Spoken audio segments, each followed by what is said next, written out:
Welcome to the comfy couch. It's so cozy. I love Oh, it. so nice to have you. We have Olivia Great. Yeah. Greg, sorry, I'm screwing that up, No. on the Raw podcast today. And you know what? This is our first time meeting. Mhm. So Yeah. it's kind of fascinating. And I'm gonna jump in and ask the same question I ask every single guest. Sure. What does authenticity mean to you? Ooh. It has meant different things to me at different times in my life. Right now, I would say being authentic is doing things regardless of what people think or say about you. Um, and that includes like not pretending to be perfect. So like I'm doing things this way, even if it goes badly. And just like sticking with it. Yeah. That's an awesome answer. Awesome answer. Okay, so you are a therapist, Yeah, I'm a right? counselor. You're a I use that counselor. title. Okay, Yeah. is that the technical? It's what I choose to use. Yeah. Okay. Yeah. So being a counselor, what do you specialize in, like in terms of your counseling? Yeah. I have a very specific interest in birth trauma. Okay. So yeah, lots of things happen in the medical system to women, birthing people who give birth no matter where. There's lots of things that can happen, and I really like and feel comfortable talking about those things. Um, and I also have, since branching out into being self-employed, I also have a real interest in people who are going through like faith deconstruction. I don't know if you are familiar with that term, but people who've grown up in specific faith or churches, spiritualities, and are trying to figure out how to do that in a new way that's more authentic to themselves as an adult. Having gone through that myself, and I'm trying to figure out like, what does spirituality mean to me? Do I believe this? What do I ascribe to? I am guiding people through that and helping them to land wherever it makes sense for them. So it's not like I want people to land where I have landed right now, but like what makes sense for you in your life and your parenting specifically. Yeah. That's fascinating. We had a Yeah. pastor on earlier I saw today. Did you that. see that? Yes. So it's interesting because I think as we kind of go through our own life journey, our spirituality changes. Maybe sometimes our beliefs change. Yeah. Maybe sometimes what our parents have raised us as, we might not believe in. So I find Yeah. I've never heard of that term. And Yeah. I think it's fascinating. You must come across a lot of interesting people and Yes. questions. And I know that you had kind of written in your little bio that you have to ask a lot of difficult questions. Like, what are some of those questions that you would be asking? Like to my Yeah. clients. Um, I mean, it's so contextual based, like, but usually in first meeting somebody, like I just jump straight to the like, okay, let's just get right into it, which I has always been true of me, which is makes sense that this is the profession I've chosen. Like I'm just Right. comfortable being like, okay, let's skip the small talk. Like, what is your biggest regret? Right. So I'm trying to think of like specific questions. Um, I find when I'm talking to somebody, things that really move them is when you ask, like, oh, so when did you start believing that? Or who told you that that's something important for you? And then if someone stops and kind of thinks about it, they're like, oh, well, and then tears come or like a big breath comes and it's like, yeah, like my mom told me that. Or this person at church or like a friend made me believe that. And now I'm sort of realizing that I want to think of it a different way. So I don't know if that answers the question, but it's often just very contextual of what the client is bringing up. Amazing. Yeah. So I'm going to ask you one of those difficult Sure. questions that you ask others. What is your biggest regret in your life thus far? My biggest regret is when I was deep into evangelical Christianity, thinking that I had all the answers and talking to people as if they were less than me. Not because I necessarily thought that they were less than me in terms of like value, but I saw people as bad and needing to be changed. Now I see people as good and needing to be like loved. So I regret how long it took me to see people that way. It's a really deep question, but it's Yeah, that's my that's truth great. answer. Yeah. That's a great answer. And so how being into that deep faith that you had, it sounds like, and I'm gonna maybe be putting words in your mouth, that you don't follow that path anymore, or do you still have? The way in which I practice my faith has really, really changed. So I was like really involved with church my whole life. Like my dad was a pastor. I really respect how my parents raised me. Like there's a lot of, yeah, a lot of respect for my family and just no hate, none of that. But the way in which I have chosen to like practice my faith and spirituality in the world has really, really changed. And so I choose to not go to church anymore. Um, but in the same breath, like really respect and appreciate people that do, because I feel like wherever your spiritual needs are being met, like do it, go, Right. be there. Um, for me in this current season, like the door is not closed, but it's like half shut. Right. Like I need space. Right. I need space from church. I've been hurt in a lot of different ways in that whole realm of the world. And I feel like, I don't know if you go to church, but like when you're in church spaces, sometimes people can, there's like certain voices that can be really negative and always saying, like, oh, we should do things differently. And I felt like if I stayed, I would just be one of those people. So, like, you know what, for now, I step back, breathe, like, learn to love myself now as an adult. And then if the right time, the right place, the right people come up again, like, I would be interested in exploring that again. But so, yes, my faith has changed. It's more so the way that I practice it has changed. Yeah. Now, have you been alienated by family not That I being know of. not being Probably. right? Um, I think if I was super, super honest with some of my family about how I'm feeling about things, there may be some alienation. I have chosen to just kind of have boundaries in how I talk to people about it. Um, yeah, yeah, Okay, that's fair. yeah. That's fair. What would you say has been your most raw moment in your life? Kind of that aha moment that's defined you. It's funny because the thing that's coming to mind is like on a bit of a different topic, but I'm sure it's related somehow. But when I was pregnant with my third child, I had hyperemesis. I don't know if you've heard of that. It's just like cyclical 24/7 vomiting. Didn't let up basically the whole pregnancy. And so I was hospitalized. I remember like it's such a physical experience to be so out of control of your body Hmm. and to just like I couldn't eat, I couldn't sleep, I couldn't rest. All I could do was like rush to the toilet, throw up, and survive. And so it was very physically raw and Right. just very exposing of the things that really, really mattered to me. And I feel like it was that, and it was like in the middle of COVID, of course, and also right in the middle of like leaving church, so like not really knowing exactly who my community was at that point. But I think I remember just like honestly being like on the hospital bathroom floor and just being like, I'm gonna choose to live. Like I'm gonna choose to get through this difficult pregnancy because I was offered the option to not continue with the pregnancy because like they have to kind of explain that option to you. And I was like, I'm gonna do this. And getting through that pregnancy and making it to the other side and then seeing the beautiful life that is my little daughter, Oh, um, just really made me like I had so much time to reflect because I was bedridden. But it just made me really think about what matters to me, and what matters to me is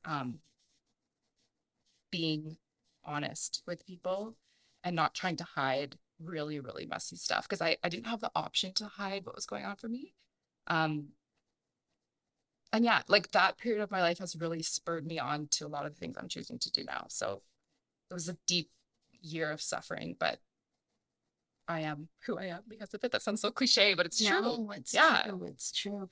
So, in that raw moment that you had, did you ever for a minute think, I don't want to go through with this pregnancy? I thought about how it would be easier not to.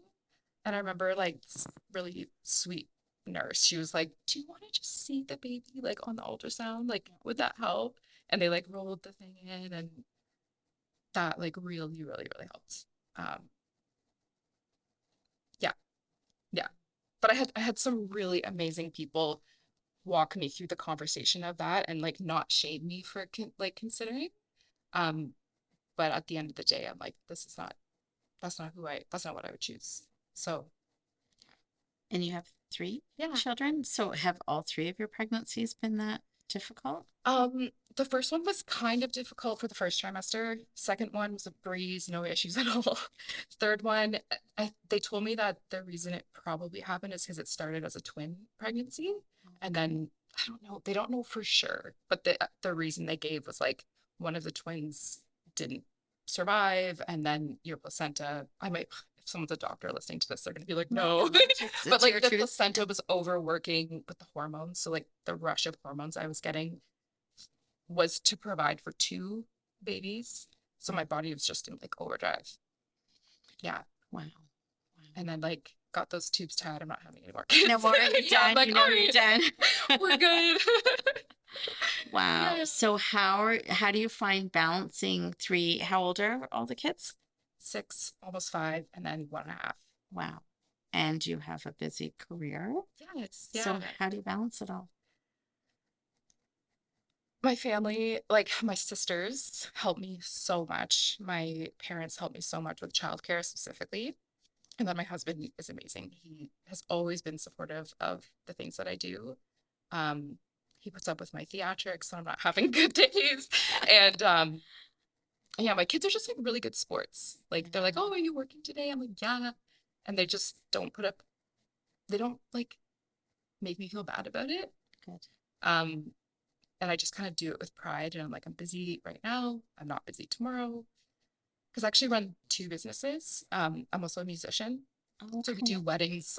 My husband plays cello, I play violin, and we do weddings like every weekend in the summer. So it's like really, really crazy. That But is it's like 2 businesses that I really love and have poured a lot of thought and energy into. So I feel really proud of it. good for you. You should be Yeah. proud of it. Do you have mother's guilt? Like to get into that whole I did with my first and second for sure. Um, but then I feel like going through that third pregnancy when it was just like, hey, what are my values? Like now I'm just like walking through life being like, no, I've chosen this. So surprisingly, no. I don't feel that's like I have great. That's mom great. guilt now. When I was a new mom, for sure I did. What has been the toughest client you've ever had? The most maybe emotional client or a moment that you've had with one of your clients? Because I'm sure you've seen a lot. Yeah. I mean, I can't really comment on like specific situations, but um topics I find difficult are things that really sound similar to my own life. Um, I've trying to figure out how to answer it with like the confidentiality piece. Um, I really find it difficult to talk about um like physical abuse towards children. That's like after if that comes up in a session, like I have to take some time before I go home just to sort of like breathe, shed Yeah. the because I want to hold space for people who need to talk about that. But I can feel this little like, oh, like I can feel it welling up. And sometimes I'll be honest, I'll just be like, this is really moving me to hear what you're saying. I just can we take a few deep breaths before we continue? Because I can feel like Well, I was going to ask, like, how do you separate your own opinion or belief when, like, if I was sitting here telling you about some traumatic event, like, how do you kind of separate yourself yeah, from it? I think it's really healthy to demonstrate to a client, like right in the moment, like this is really difficult topic. Like I can only imagine how difficult it is for you to have been carrying this story and for me to just be witnessing it with you today. Like I feel so moved. So can we just pause and acknowledge how difficult this is right now? Breathe and then like calm down the shaky tummy kind of feeling and then just be like, where would you like to continue? And that helps me, that helps the client. Um, and it slows the conversation down. Because I feel like if someone's starting to tell you something really traumatic, if you just sort of don't kind of guide them through it, it can just become like a race and then they just breeze past it. And then it's like, wow, how do we unpiece this? Right. But stopping and being like, okay, you just said something really, really, really sad. So do you need to, like, are there tears welling up that need to be cried? Do you need, like, what do you need after hearing yourself say that? And it helps both of us in the moment. So that's what I do. Um, which is amazing. Like I have such respect for counselors and therapists because you do have to be able to hold so Mhm. much beautiful space for people and Yeah. their stories. And yeah, Mhm. I commend you on that. Thanks. Um, I know I asked you your raw moment, but is there a moment like you had said in the beginning a little bit that the church has was not good to you and you had a lot of traumatic things that took place. Like, Mhm. do you want to share any of those? I think like the overarching theme, the difficulty for me when I look back, because there's a lot of things I really cherish about Right. church. Like it's not like all bad. Um, I think like purity culture specifically really hurt me. Um, and I'm talking about like teaching teenage girls, young girls that like you are sinful and bad kind of just by being you. So like what you're wearing, how you talk, like anything that might happen to you, that's your fault because like you're attracting that. Um, yeah, I think like some of the biggest memories are like when I was actually a leader in the community, not so much like when I was a kid. The really special stuff that I love is when I was a kid.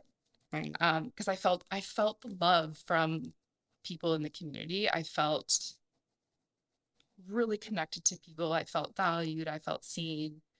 Um, but then when I became kind of like a youth leader, like sometimes at camp and stuff like that, there was just like these little undertones of like um, shame that I don't know even if it was intentional, but it's just like the way you have the weight of the world on your shoulders when you're told like if you don't save all of your friends, they're going to hell. Like how can you like as like a Mhm. 10-year-old like that becomes your only focus in life is like avoiding hell Mhm. if that's the message that you're given. Um so I feel like that really deeply harmed me to imagine that like the God who people are telling me like loves everyone actually has created a place for like eternal torture. Like I really really believed that that was like a physical place. And I know a lot of people still do, and this is Mhm. just my where I'm at, but I don't believe that anymore. Like I really believe that whoever God is does love all of us. Mhm. So I'm choosing now to cling more to that than like looking for people who need to be saved. I don't know. I just felt like the anxiety that I've carried my whole life stemmed from that. Like it's your job to like save the world. So I was like, Right. ah, That's a lot of pressure as a 10-year-old, right? And yes, beyond. So, yeah. how did you unpack that? Like, how have you gone from having this belief that was taught to you Mhm. and kind of preached to you Yeah, in a way, and it became part of your belief system? yeah. How did you reverse that to now where you're at now? Because it's not easy. It's not easy. I started just like really listening to people. Like it sounds so simple, but like really hearing people and like listening to like what we used to label as sin. Sorry, I'm talking about myself. Right. Like what we used to label as sin, like if you actually get curious, but like what is happening here? Other than like these generic labels, we're just saying like this is bad, this is sinful. There's a story behind everything, and there's compassion for everyone. So I think I'm still unpacking it. Absolutely. Like it's not like I'm like done unpacking. I've like taken a few things out. But by yeah, by truly listening to people and choosing to see people as good and not as like bad inherently. That's that's what changed for me. Yeah. And that's something you just taught yourself, or did you seek counseling? Yeah, it's like through Yeah, my own therapy and like beautiful therapists who have pointed towards the goodness in myself. right. That has healed a big part of me. And then also there's a specific therapeutic modality called internal family systems. I don't know if you've ever heard Yes, about I it, but have. yeah, Yeah, like know it very learning well. all about that and how like we have parts of ourselves Yes. and like they're all good and we don't need to banish them, and like drawing in your anxious part and drawing in your angry part, like bringing closeness to these parts of us that we used to view as bad. I had this like transformative time learning about that and being like, okay, so this actually lines up for the faith that I want. Mhm. Like whoever God is, whoever they are, I think that that's how they would draw us in. So instead of like banishing us as if we're bad, um, so I owe a lot to the creator of that modality. Nick Yeah. Schwartz, I think is his name. Yep. That's But yeah, exactly who it that's is. really that's ultimately what changed my view. And that's how I approach my clients. So, and then seeing that that works and that people find healing and like movement in their life from that, I'm like, oh yeah, this is how I want to view people. So It's incredible when you realize that it's just a part of you. It's not all of you, right? yeah, So, or this is someone else's belief, and I've taken on the burden of someone else's belief. And there's those aha moments in that when you're like, yeah, I actually don't believe this. yeah, I believe this, and I'm okay to stand in my power, right? yeah. So that's amazing that you've come to that. Mhm. Um, if you could choose one word to describe you, what would it be? Um,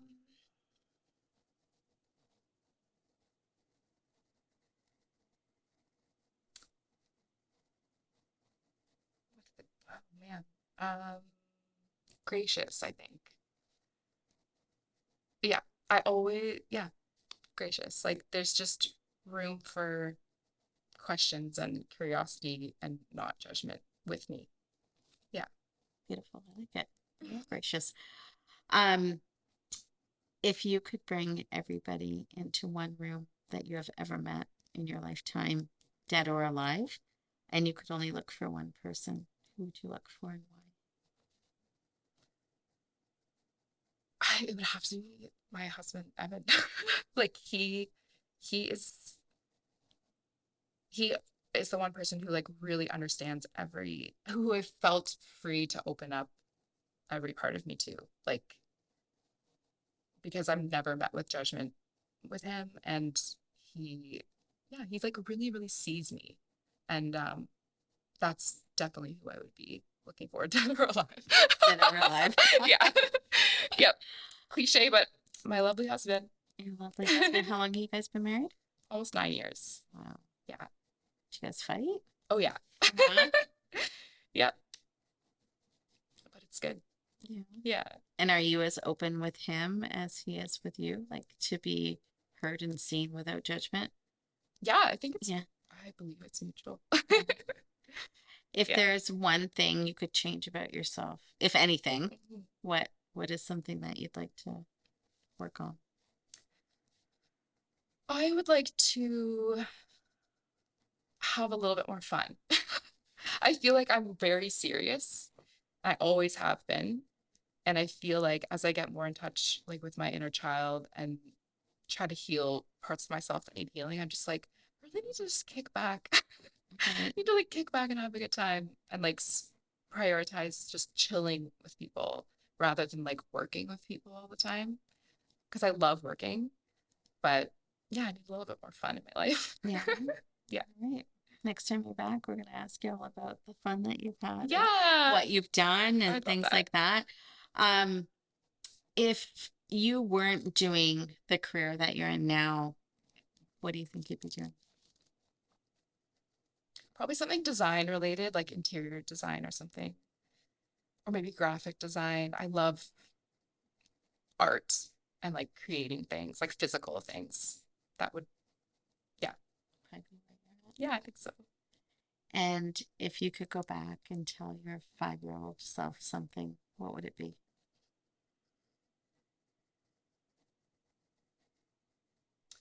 You don't have to think of everything. That's what I would say.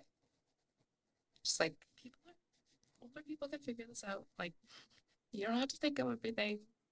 Yeah, Just be. just be 5. Yeah. Have fun. Yes, have fun. Exactly. Yeah. That's great. Favorite book? Are you a reader, first of all? Oh, since I had kids, like not as much as I wish. I recently read Hilary McBride's book. I forget the title of it. Something about your body. Okay. She's Yeah. amazing. Her writing and like even just her Instagram feed really, really speaks to me. Mhm. Do you have a favorite quote that you live by? Um, I don't know who said this, but it's like nothing changes if nothing changes. So I just always that's like a mantra that I have. Like, okay, if I'm unhappy with the situation, um, am I just going to keep complaining about it?